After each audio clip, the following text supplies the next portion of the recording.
Um, I was sitting here thinking about it. It talks a lot about being humble and spirit, and an event like this really helps for me, because being at Yale, people are always sort of pumping you up, and to listen to the stories around the table and sort of looking at my own resume, it's like, oh, okay, I'm finally back where I need to be.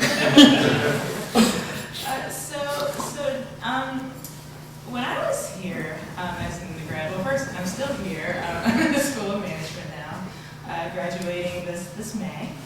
And when I was here as an undergrad, I was involved in a variety of extracurriculars. I went to the University Fellowship. I like to do the free trial version of the Yale Gospel Choir, so that I loved going to the rehearsals and the Bible study, but I wasn't so much up for performing. I was also very involved in Whitehall, because that time was here.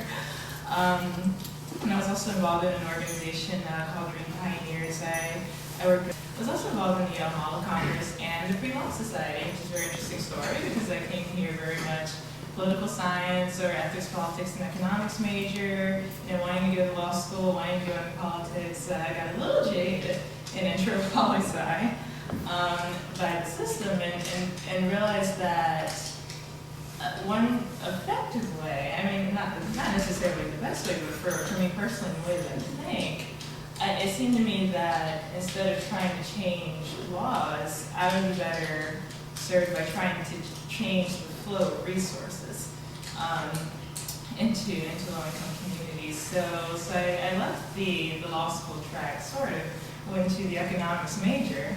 My senior year, found myself having applied to 5 or 6 law schools and Yale School of Management, and one week trying to decide, am I going to law school, am I going to business school, and ultimately decided that I would go to business school.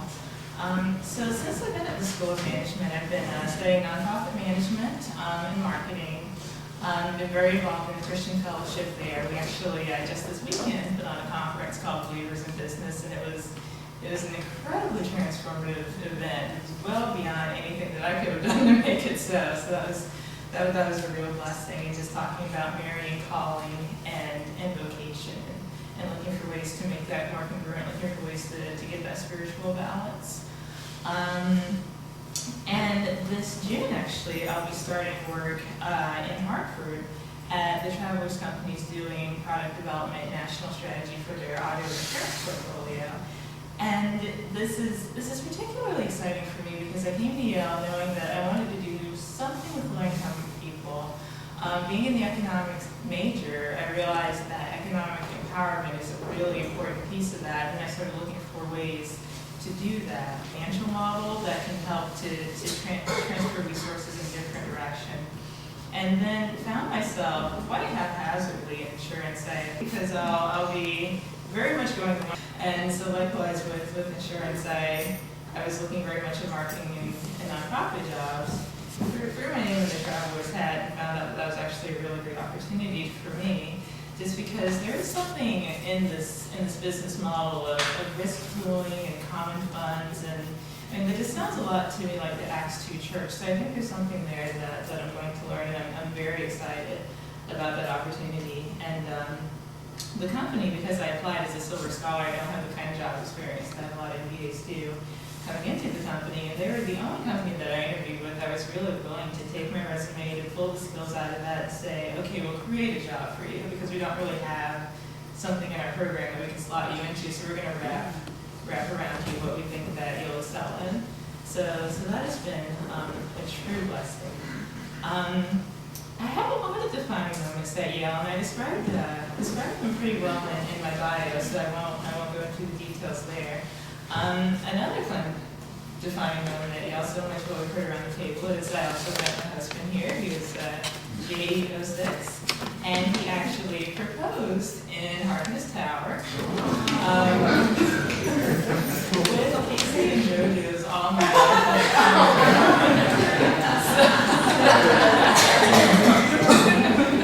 and I like to say he was crying. I was crying too. It was a very defining moment for me. We got married in 2007.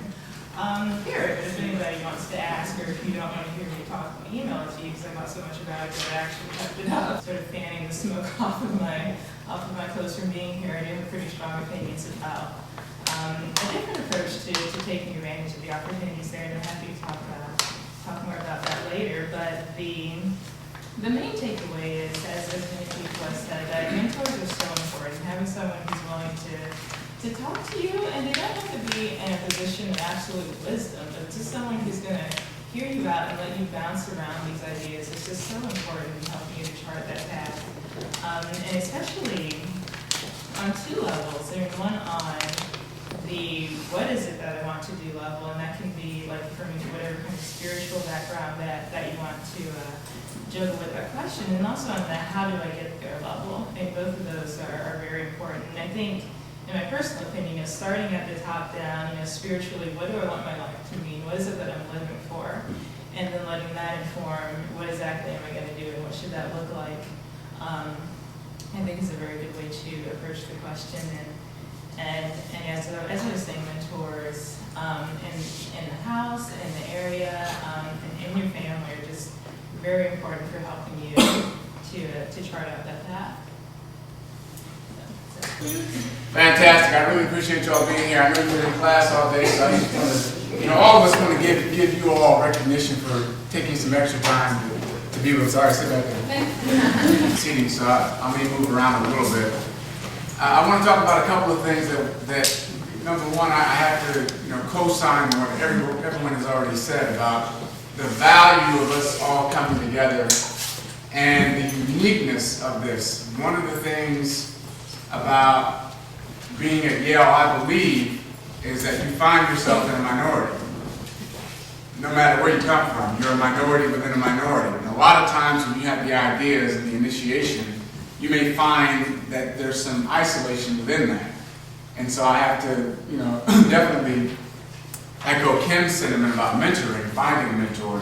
Fortunate enough to find a mentor, so I made a decision that I was going to just do my best, as Lorelai talked about, just be fortunate enough to find it. So when I came to Yale, one of the things that I had was the gift of a tremendous opportunity to be a better service, I felt, from where I was coming from in terms of connecting to different cultures. Like I hadn't really had the experience of being around a lot of white folk in like 4 years. So when I got here, like, wow. I was used to us being in charge of everything. So when I got here, I was like, oh, okay, that's interesting. And listen, I've been studying you since I got here. Like, I know way more about you and your folk than you do about mine. So if I were you, I'd kick my brain dry. And when I came to Yale, I felt like, I remember the first day. You know how you are when you're young, you got a little more, something. Don't ever lose that. When we got here, my classmates were looking around and they were like, wow, I can't believe we're here. And I was like, no, they can't believe that I'm here. Because I've always known that everything that we do from the time that we leave this place, Yale's going to have a very specific agenda of what I was coming to get and what I was coming to accomplish. And I was going to not waste a minute, a second of any day doing, in my mind, stupid stuff. So I poured everything I had into learning, into connecting, into grabbing onto people and meeting different people and asking stupid questions. I didn't really care what anybody thought. I just was here to soak up as much as I could. So Darren, he really pointed that out in terms of if he had to do it again, he would spend a little more time networking and a little less time partying. It's not that you shouldn't have a good time, because that's part of your networking anyway. But I remember a good friend of mine, Hill Harper, he's an actor, graduated from Harvard Law School. He told me about the secret societies, and they have them here as well. And there's a reason that they have been around for as long as anything beyond the university capacity. So as we look at this room, understand that yes, we're here for you. Mentors don't choose you. You choose your mentors. So you have to find a wing, and even if they're not necessarily receptive, I'll crawl up under there anyway and just do everything. And then start answering my questions. Because that's just how it works. We choose our mentors. They don't choose us. Like secret societies and fraternities and things of that nature. Take all these words to heart in terms of the importance of just creating these connections. even with people that you may not even like that much, but they have certain talents, skills, and abilities that you may be able to come together with to serve a greater purpose. So another thing that I did when I was at Yale, I was at the drama school, I came out in '99. I made this decision that while I was there, I was going to, the defining moment for me was the Black Graduate Network. And that happened here in the house. Because I started coming over here just hanging out, because, that's where the folk were. I was like, that's where I'm going. And one day I was sitting in a room, and we were sitting just like this, we were talking, and everybody was looking around, and they were like, well, who's going to be the next president? We're like, I don't know. They were looking around, I don't know. Ed. Yeah, let's choose Ed. Let him be the next president. I was like, all right. And that was my defining moment, because in that moment I realized that my experience didn't have to be all about drama school and classes and rehearsal and plays and auditioning and this, that, and the other. I realized I could expand that people at the law school, the med school, the nursing school, the forestry school, the business school, I just was able to cultivate all these magnificent relationships while I was here. And over time, since I left, we have, those of us that have kept in touch, we've been able to do some pretty cool stuff together. So just understand, it's great that you guys are here, and I know it's a lot, but only you all can take this much information in a short span of time because of your brilliance. That's why we're doing it, because we know you can take it all in and process it. But understand that it's a tremendous opportunity to bond and connect and to expand. And another thing that I did, and more of some of her experiences, the energy, that's what drew me to Lorelei. I met her because I was in grad school, she was an undergrad, but I remember her. I remember her sister, and there are a couple of other people that I remember that were just so on fire. And I tell people all the time, you see somebody with great energy, grab onto them. Make it happen energy, vision, grab onto them. Because you never know what you're going to create years on down the line. And that kind of energy that I got from Lorelei sparked something in me. And I said, you know what? There's not a whole lot of black folk in the drama school that are teaching. And there's not really anybody thinking about it. And the gentleman that started us off, you said, it's not that, it wasn't malicious, they just didn't think about us. And so I went to the dean, I said, what are you all doing to create more diversity within the faculty? Because I know there are other people of color that do drama. And he was like, well, what do you suggest? And I said, well, I'll tell you what. I was like, you give me some money, and I'm going to get somebody in my organization with the folks, we got the folks over there. I was president of the folks, I said, I'm going to pick somebody over there, you give me some money, and we're going to go try. He was like, that's a good idea. He gave us some money, we got on the plane, started going to different schools and talking to young prospective teachers and students alike. Another thing that I did, I started working while I was at the drama school. And that was, it was forbidden. You're not allowed to work while you're in the drama school. I was like, whatever. Because I think rules are made to be broken, that's just me. So I started working, I got acting jobs. Because I wasn't satisfied with how I was being cast. And again, it goes to his point. It's not that they were deliberately trying to, do something. They just didn't really think about things from my perspective. So I just created my own opportunities. So coming out of Yale, my spelling sister, and she really pointed this out to me, and I'm so glad, again, out of Yale, and I was one of them, with a sense of entitlement. Because you're like, man, I worked hard to get in this place, I had to go through all this mess to get out of this place, and give me a little something, can I meet me halfway, can I get a couple of offers? And I had some of that coming out of the drama school. That was shut down real quick. And then you go into an industry, it wakes you up real quick. You gotta make it happen, or you gotta go do something else. So I say that to say, take advantage of every opportunity, take advantage of every obstacle, because they're one and the same. So no matter what you think is coming at you, it's there for your benefit. Someone said that every problem is brilliantly disguised as every opportunity is brilliantly disguised as problems and challenges. And that's again God's sense of humor. So just understand that it's there to shape us and mold us. Emily Cady said that man's greatest fault is forgetfulness. Because we forget where we come from. We forget how great we are. We forget the possibilities. There are people right now that are like sitting pretty and comfortable because Barack Obama's president. They've already forgotten the magnificent journey and the the achievement in and of itself, that what it took to get there, I guarantee people have already forgotten that. So if you stay in tune and remember your personal greatness, and remember that there are people all around us, and I've always wanted to do this. I always wanted to come up to a brother who's a Republican and be like, yo, that's my brother right here. That's hot. No, I'm serious. Because most of the people that are in my business right now, I'm an entrepreneur, they're Republicans. So I was like, okay. So keep expanding yourself. Keep expanding your reach and your platform. And don't be afraid to look foolish. Right? Jay Abraham, great marketer, he said people are so concerned with looking foolish, they don't risk anything. They don't do anything.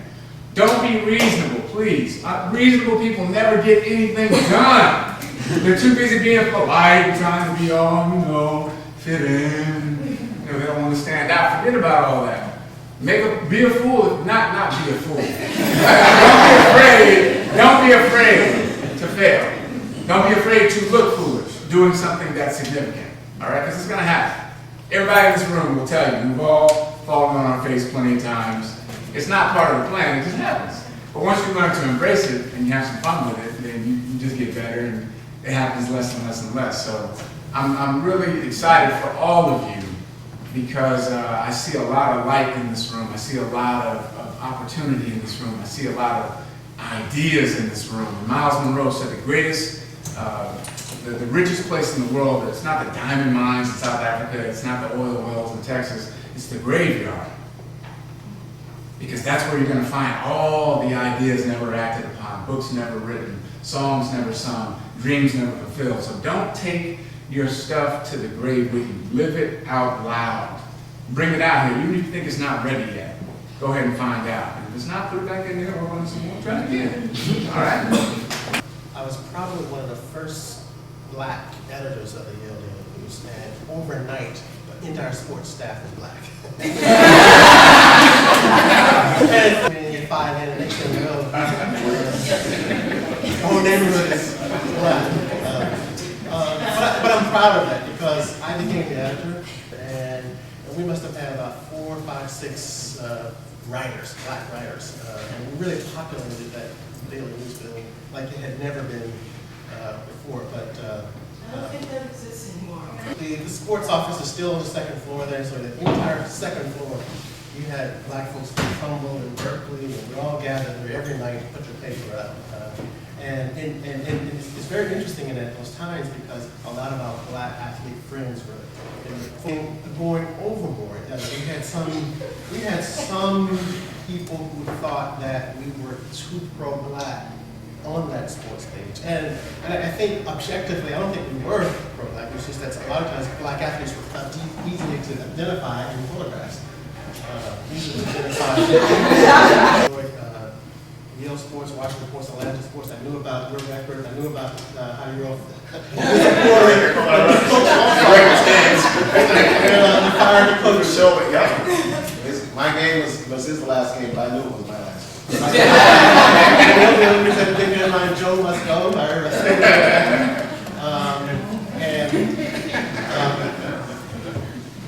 But something was to Columbia for business school and got an MBA.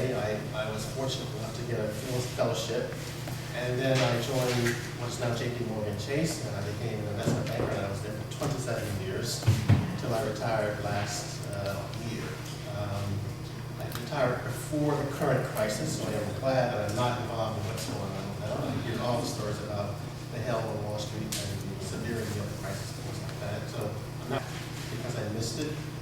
There was something else that I was involved in throughout this period, and I am devoting a lot of time and attention to it now. I spent 14 years on the board of something called the Consortium for Graduate Study and Management. I don't know if anybody knows something about it. And the thing about the consortium is that it provides 250. It's not like an ad, but I'm going to do that right now. It provides 250 fellowships each year to top business schools for minorities, for African Americans, Native Americans. Here, 500 black folks, Latinos, get to go to top business schools for free. Yale, SLM is one of the schools. Michigan, Virginia, Dartmouth. I think this is going back to some of the comments about juggling the private sector and the public sector. Of course, when you're on Wall Street, as you know very well from your very much experience. It's all private sector. You cannot do that half-time, part-time. And I did my stint, but now I'm devoted, I'm involved with the consortium as a sort of a senior advisor. And I've enjoyed it for the last 7, 8 months. I'm not on the board, but I'm sort of working with the group leading special projects. One thing that and it goes back to one of your things here, it's like you say, something may not sound reasonable, just consortium, a lot of consortium alums, blacks, Hispanic, and Native Americans, who have their MBAs and who are mid-career or 10 years working at such and such firm, they want to sort of organize a network. They said, we're all out scattered all across the country. We're in banking and finance. We're working in financial analysis, things like that. There's no real network of minority people in finance. And so, as I was taking on these projects, I said, why don't you start a network of Black and Hispanic, so people of color in finance? And that's something that a group of us got together probably last fall, and we said we're going to form something called the Consortium Finance Network. We're going to make it exclusive to the people who've got this consortium fellowship of all people of color who are in finance. We created this Consortium Finance Network. And this week, we're hosting a kickoff event, another ad, and we're going to have a kickoff event to sort of tell everybody about this networking group of financial people in college. And we have about 220 people who will attend the event. And then from there, we'll go from there. People say, well, what do you want to do with this group? Well, let's all gather, just like you're gathering now. Let's have a dialogue, like we're having a dialogue right now. Let's get to know the initiatives from there. But the momentum of something that I thought would include maybe 25 or 30 people, all of a sudden, just like that, boom, 220 people. And even more want to join this network, just like that overnight. It's just that the federal government don't have too many people. Can you imagine it? Probably did not have time, as you know very well, over the last 27 years. So, it keeps me up every day. And when we have this big event on Thursday, we'll figure out what the next steps are and go from there.